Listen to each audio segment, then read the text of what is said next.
I think everyone in Arbroath is interested in the stories around the elms. You know, people love chatting about it and speculating. When you speak of the history of the house, it's not just a building, it's in context in the terms of what it says about the Corser family, about Arbroath industry, about Arbroath as a town, about Victorian architecture and design. You know, it's not as isolated as you might think, oh, it's an old building. Actually, it tells so much about our local history. My name is Mary Scott, Mary Searle Scott, and it was my mother and father who started and ran the Elms. It's a fascinating place, and I think you can trace a lot of the story of Arbroath through the story of the Elms. I'm Alistair Heather. I'm a local writer and presenter, and I was really interested in the story of the Elms. My good pal Josh, his grandparents were raised there, his great-grandparents founded the place. So I'd heard a few stories and I was always keen to find out more. I got a couple of days here at the Scriptorium in the grounds at Arbroath Abbey to basically do some digging, get some interviews done and piece together what I could for oral history and for local historians.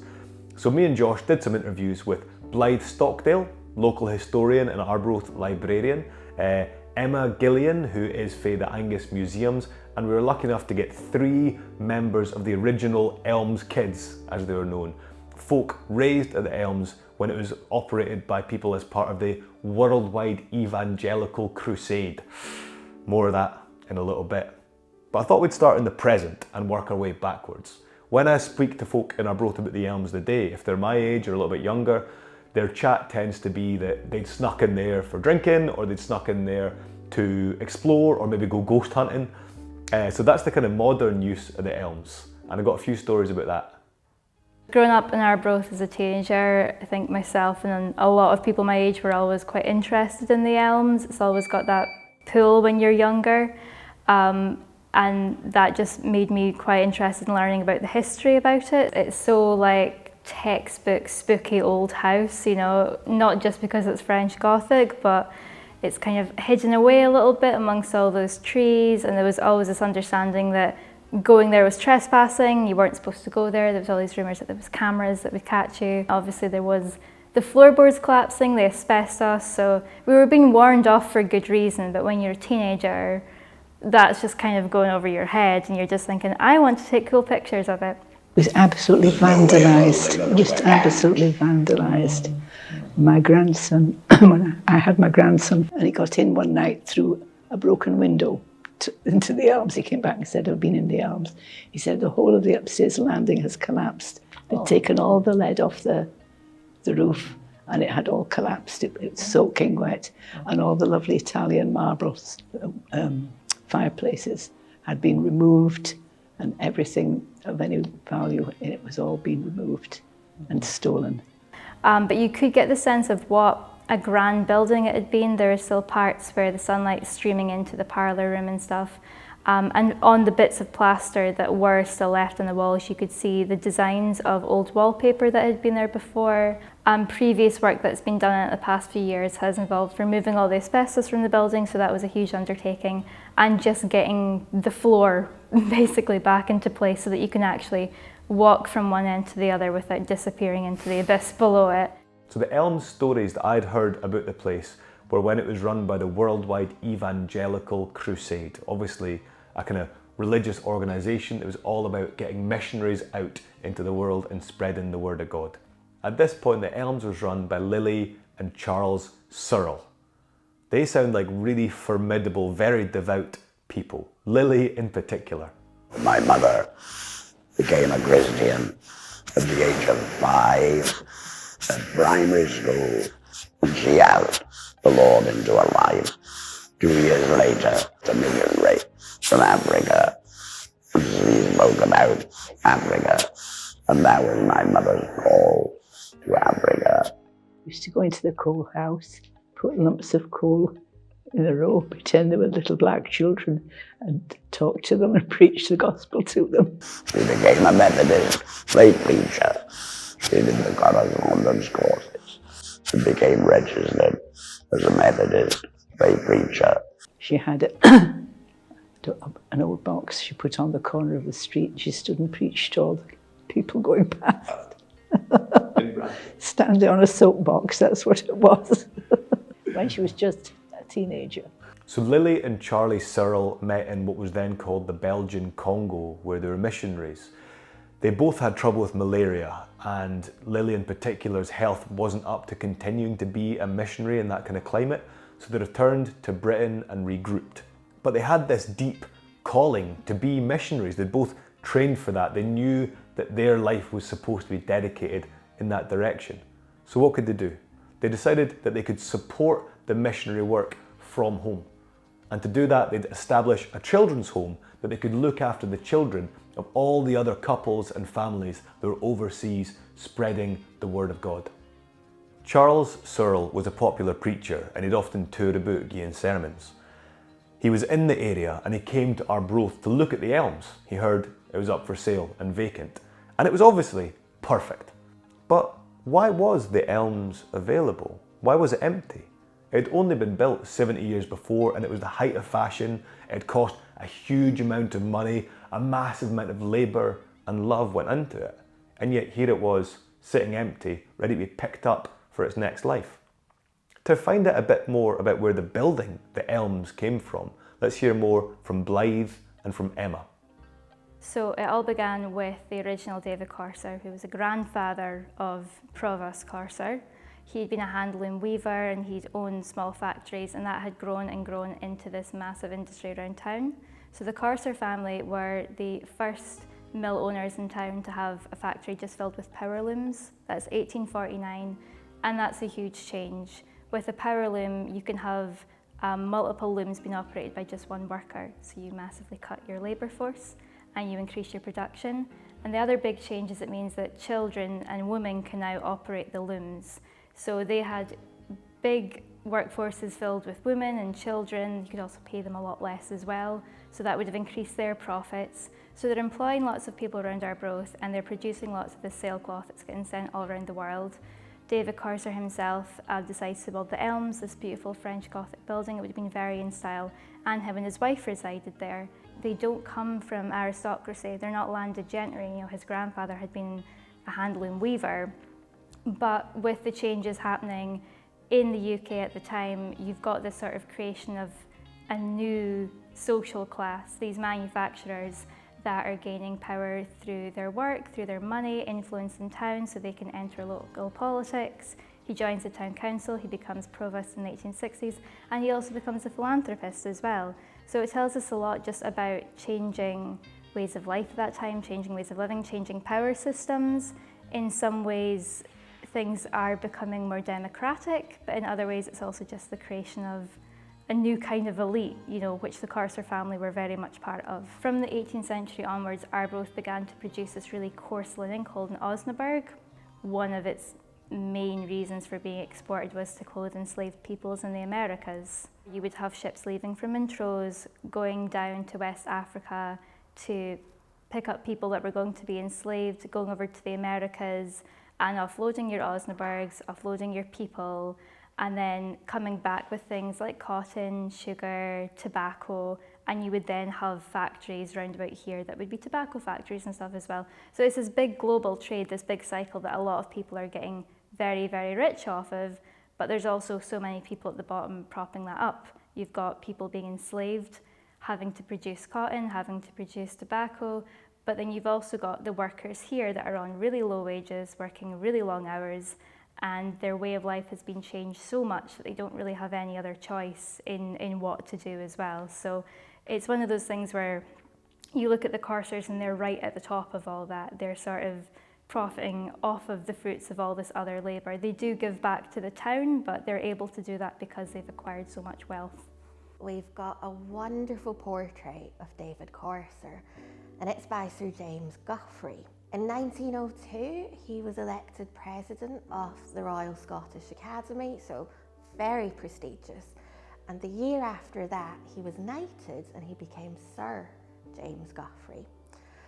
So for David Corser to be engaging someone of his stature, again, it shows you not just the money and wealth that he had, but his standing in society. So he's not just, you know, somebody from a little backwater in Angus.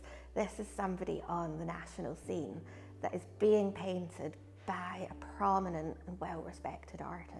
David Corser finds himself in this position where he has a great deal of wealth from his own family and from his own work. He's become provost of the town in the 1860s, so he's got this great position of responsibility that he's not been in before, and really not many people of his social class have had the opportunity to be in before. So he becomes a big philanthropist in town, and he's remembered as that. He gives the town its first public library. Before, there were libraries in town, but they were subscription only, so if you can't afford that, you're not able to use them. In 1898, he buys what was the old academy in Arbroath and converts it into the library. So it's not just a case of giving the town to the library, he actually pays for works to be done in the building to make it a bit more appropriate. So if you go and visit the building, what used to be classrooms now has little statues devoted to the various arts and sciences and philosophy representing all that. And he gives that to the town in 1898. So many people turned out for the opening day. We've got a picture at the library at the front desk where you can see him opening it up, and the gardens in the street are just flooded by families out to see this. So it was a huge event for the people in the town. And there's still that legacy today. If you visit the library, one of our galleries is named the Corser Gallery after him. There's a street in Arbroath named after him as well. So he is remembered for his charitable work in the town. So Arbroath hits its peak of textile manufacturing in the later 19th century. Town population is at its highest then. It's still not back up to those levels even today. When industry starts to decline, a lot of people emigrate. So you go from, maybe 28,000 people or so down to about 17,000 people in the mid-20th century. A lot of people are going over to America, going elsewhere for work, moving to other cities. There's a lot of reasons for that. Obviously, Osnaburgs were being used for slave trade. That's no longer needed. Sailcloths go out of fashion because you get steam sailboats coming in as well. So that was something that really affected the Corser family because that had been their main bread and butter. There are kind of brief moments around world wars where industry is needed again, manufacturing springs up again, but Arbroath, like a lot of textile and industry towns, does see a big decline in the 20th century. Corser died before he saw any of that, but I do wonder what he would have thought of the town today, seeing all kind of the factories abandoned or repurposed into housing, seeing his own big mansion just kind of going through all these changes in the 20th century, then eventually being left to rot. I think it would have been quite a shock because I think in the 19th century he probably couldn't have imagined that things would decline to that extent and that the town would change so much. Emerging from the heat of the Industrial Revolution, the Elms became a hotel serving holidaymakers here to enjoy the seaside. But then the war came along, and during the Second World War, the Elms was requisitioned by the War Office, and Polish officers were stationed there. And they had some pretty famous visitors. The King and Queen came to visit the Elms as the headquarters of the 24th Polish Lancers. The Poles were very significant in Arbroath and Angus for the war effort. A lot of them actually settled here after the war. Obviously, this is several years after the Elms was first built, but it shows what a magnificent building it still was and how significant it was that it was an appropriate venue for the King and Queen to come and visit. So once the war is over and the Polish officers have left, the Elms is once again available, and that is the building that Charles Searle finds. It's not in perfect condition, but it is habitable. Let's hear a wee bit now for the kids that arrived and what their impressions of the place were. My parents were missionaries in what is now DRC, Democratic Republic of Congo. It was then Belgian Congo, and my mother died when I was about 9. And it was at that point, I think, Dad decided that we'd better come home, partly for education, partly because he would not be able to look after us. And so that's what brought us to Yale. He knew that there was a missionary children's home, and it was a WEC one, so that was why we came to the Elms. I think I settled in very quickly, for some reason. And of course, parents were always allowed to stay for a while, a month or two. and that was a help, obviously, but I think just the sheer number of children that were around, and ones of our own age and so on, I think we very quickly settled.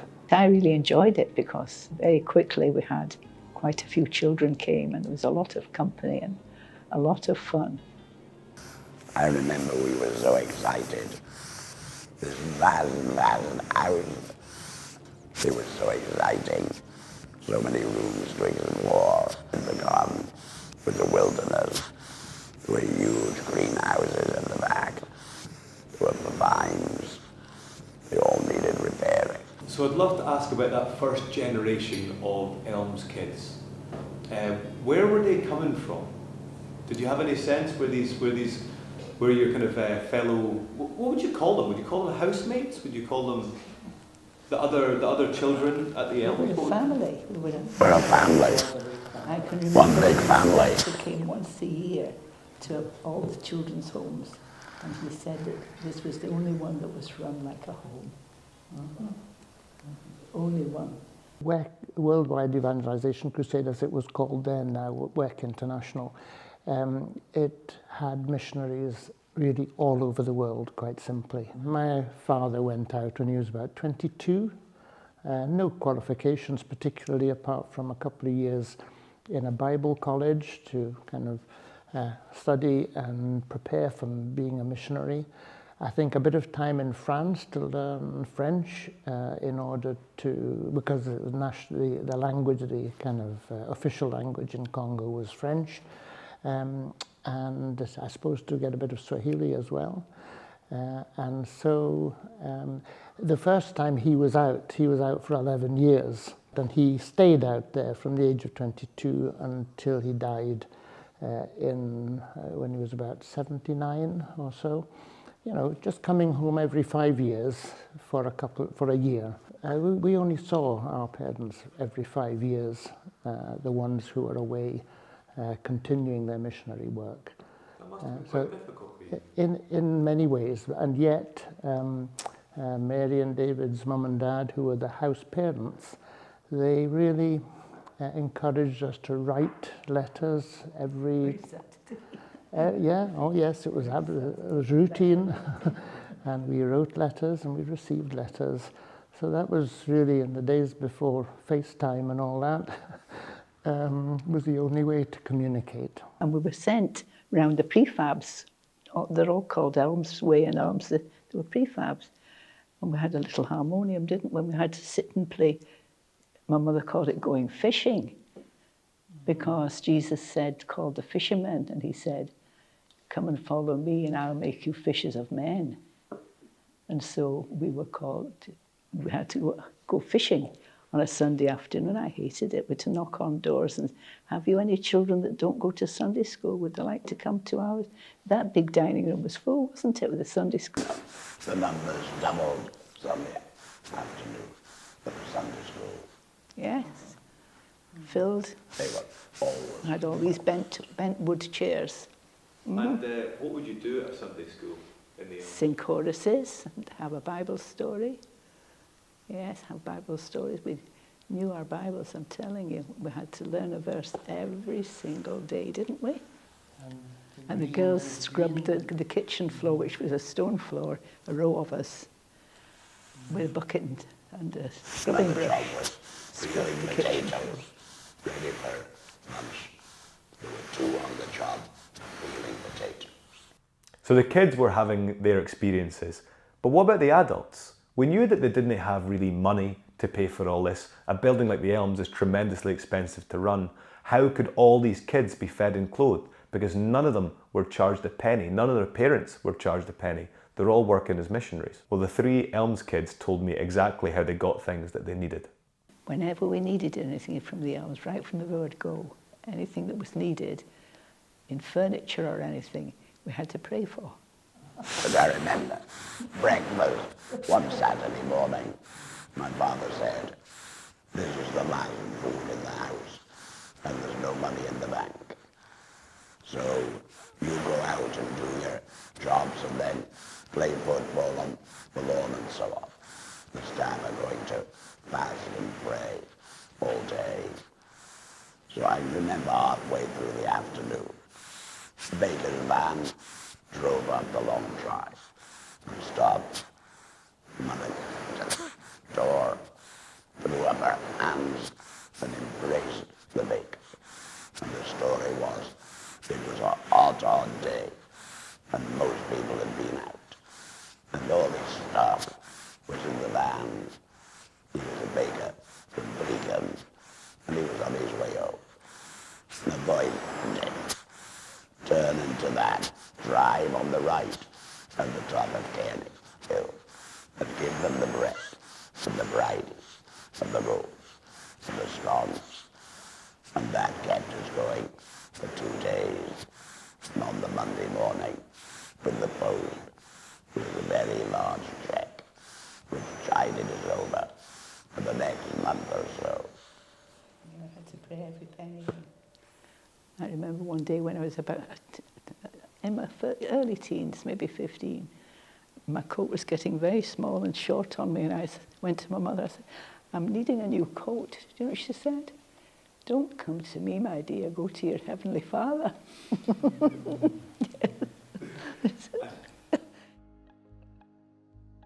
The Elms became obsolete in its service to the Worldwide Evangelical Crusade for a simple reason. Plane travel came in and replaced boat travel. So now these parents that were in Africa, were in South America, they were able to get back and forth much faster. Kids were able to stay as part of their family units, and so there's no need to leave the kids there because they were no longer 16 weeks voyage away or something like that. The Elms then passed to new carers, the Potters, who ran it as a state institution. It was for kids still, and there's still a strong Christian ethos, but because that era is so recent and a lot of the kids there were there for quite difficult reasons, I'm going to gloss over it in this history, but there's a huge amount of stories still coming from that, and I spoke to a number of the kids that went through there. The Elms has loads of different stories and loads of lives behind it. Loads of people live there now. Loads of people live there in the prefabs that used to surround it. It's a fascinating place, and I think you can trace a lot of the story of Arbroath through the story of the Elms, that great industrial boom where very ordinary folk from the countryside were raised to become members of the elite and join the political classes. You got that connection with the outside world where a lot of this money was made making clothing for enslaved people or for making sails for these ships that were trading all around the world. And then you have the Elms as a Christian mission where people are going from Arbroath all the way out to all these different parts of the empire and even beyond the British Empire into South America and elsewhere to do what they thought God had chosen them to do. And now it had fallen derelict, it's been done back up, it's on a good footing, and the Elms' future is to be decided. But it's a great foundation, it's full of stories, and that does feel a bit like modern Arbroath. It's on a good foundation and it's ready for the next chapter. I'd like to thank everyone in the Facebook group Arbroath Online for helping me get a sense of what the Elms was all about and what it means to folk in Arbroath. Obviously, thanks so much to my good pal Josh Bircham, who collaborated with me throughout this project, helped bring the whole thing together. And thanks of course to Emma and to Mary and to the two Davids and to Blythe for all their great information. This little film is only just scratching the surface. I only had 3 days to work on this. I was able to get as much out as I could, but I think there's an endless well of stories to bring up about the Elms, and I'd love to hear what your stories of the Elms are in the comments under the video.